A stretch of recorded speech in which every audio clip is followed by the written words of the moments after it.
Your fingers go where your ears tell them. About how do we tell our ears where to put the fingers, right? How do we communicate between our ears and our brain and our fingers and just get everything going in the right spot? And the key to freedom with all of this is to use patterns, finger patterns, okay? Instead of third finger, I'm gonna stick to the D string here. We're gonna go second finger, and instead of 3-1 open, we're gonna go 2-1 open. And then also we're going to learn two other variations on it that are really going to help our hand get set, that fourth and third finger relationship together, really get in tune in first position. Hi, I'm Clay from the cello.online, and being a beginner and learning to play in tune, learning to get your fingers to the right places, whether you're using tapes or not using tapes, can be one of the most frustrating things. And if you're watching this, maybe you've been playing for a little while, you're not a complete beginner, you've learned a few tunes, learned the scales, but it's just eluding you or just having trouble getting those fingers to go to the right places the way that they're supposed to. And I'm going to give you some help with that. Remember, throughout this, as we're talking about this, your fingers go where your brain hears, all right? Your fingers go where your ears tell them. Yes, you need to check your left hand shape, and there are videos, plenty of videos on the channel about that. You know, posture matters, okay?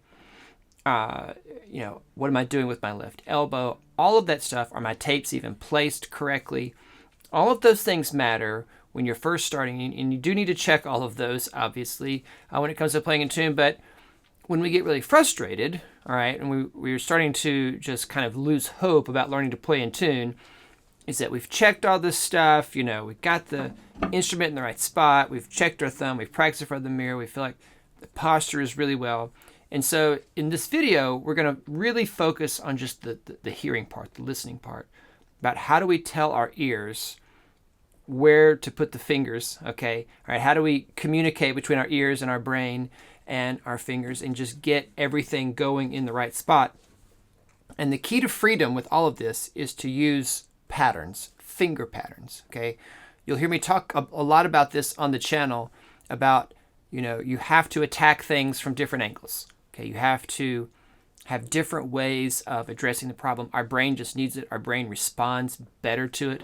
And so how are we going to do that? Well, we're going to learn hot cross buns three different ways. Actually, it's our normal hot cross buns that we know and love, okay, that hopefully we've learned here as a beginner. And then also we're going to learn two other variations on it that are really going to help our hand get set and get that fourth and third finger relationship together and really get in tune in first position. Okay, so let's just review here. Let's play our hot cross buns. Let's just do it on the A string together, just to remind ourselves how it goes. And hopefully you have your cello there and you can play along. Here we go. On the A string. 1, 2, ready, and.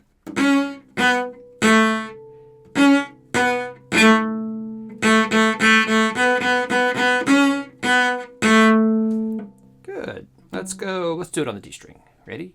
And.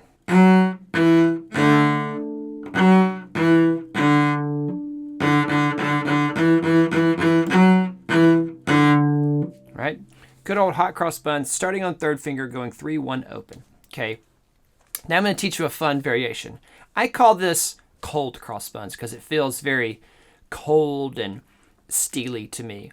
One of my students reminded me the other day that they've heard it called burnt cross buns. Either is fine. Maybe you've heard of this before. So cold cross buns, I'm going to call it cold cross buns. I like cold cross buns because I think of it as like the opposite of hot. But you could call it burnt cross buns. You maybe come up with another name. Put it down in the comments. Maybe there's another fun name we could call it. But in essence, we are going to play hot cross buns, but in minor. So what I want you to do, remember we find our first position. Instead of third finger, we're going to stick to the D string here. We're going to go second finger, and instead of 3-1 open, we're going to go 2-1 open. Okay, here we go. 1, 2, ready, and.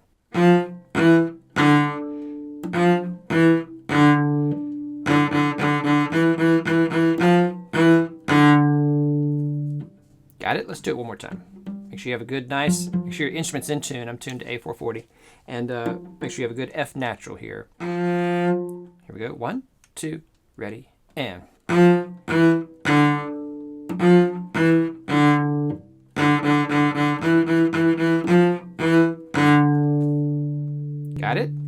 Now, important to this is that we establish in our ear what this cold cross buns sounds like. Okay, so it's really important that you first, with me, do it all the way through. Okay, if you need to review hot cross buns, I have that on other videos, so I would encourage you to go watch those.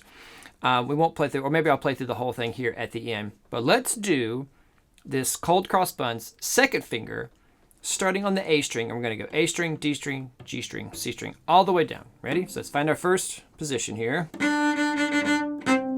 Find a good C natural. Here we go. On all the strings, cold cross buns, second finger. 1, 2, ready, and.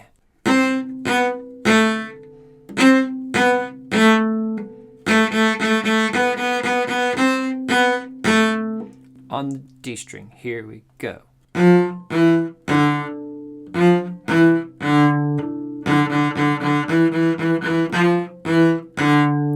On the G string, here we go.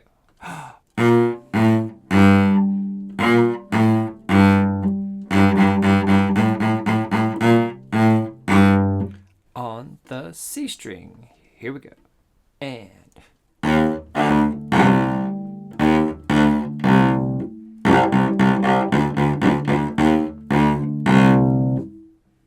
Got it? And so by now we have this minor, this cold cross buns really established in our ear. Again, if you're coming back, I'm going to play all this straight through at the end of the video. Now, let's do cold cross buns, except instead of doing 2-1 open, let's do 4-3-1. Do it on the D string one time. Ready? 1, 2, on the D.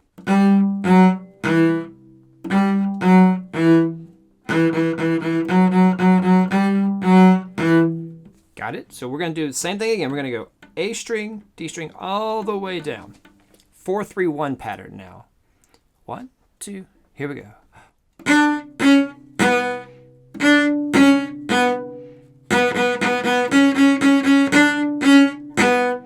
D string.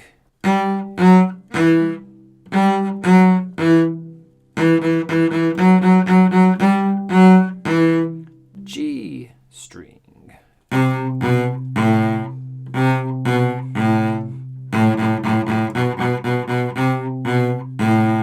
C string.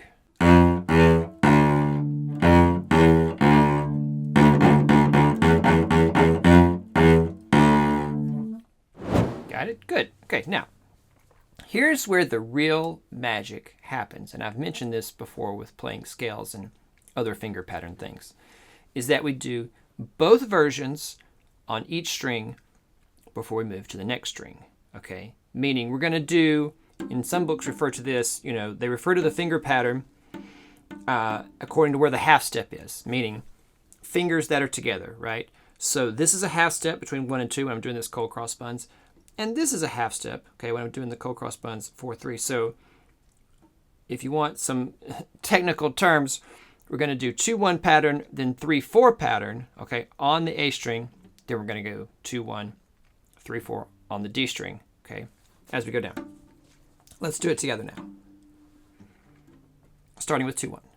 1, 2, ready, and.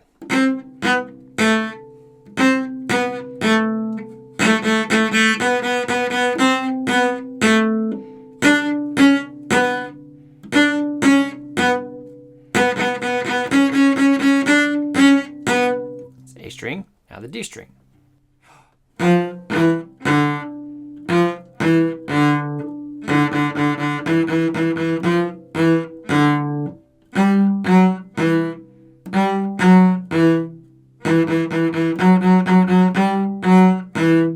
G string, here we go.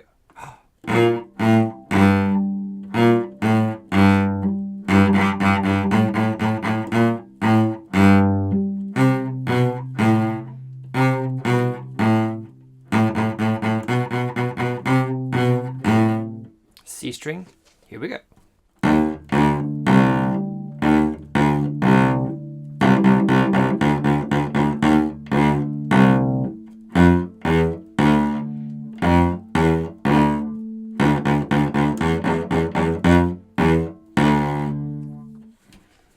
And that's our cold cross buns finger pattern to really help you with your intonation. Okay. Now, again, the more we do this in successive repetitions, okay, without any break, the more it does for our brain, hand, ear communication. So now, let's do the whole routine. We're going to do hot cross buns all the way down, okay? And you can go up. You can go from the C string to the A string. I'm just going to go from the A string to the C string. We're going to do hot cross buns. Then we're going to do cold cross buns both ways, okay, on each string, right? Here we go.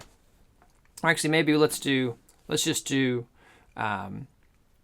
let's really extend it. Let's really get our ears going. Let's do hot cross buns, 2-1 all the way down, then 2-1, 3-4 all the way down, right? So we can play along together. Let's do it. Here we go. Find my first position. With that ringing tone, with that fourth finger ringing tone. I can also tune up my first finger against the D string, make sure I'm really in first position. Here we go. Whole thing. So I'm not going to count off. I'm just going to go straight into the next one. I'll count off to begin with. 1, 2, here we go.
Good.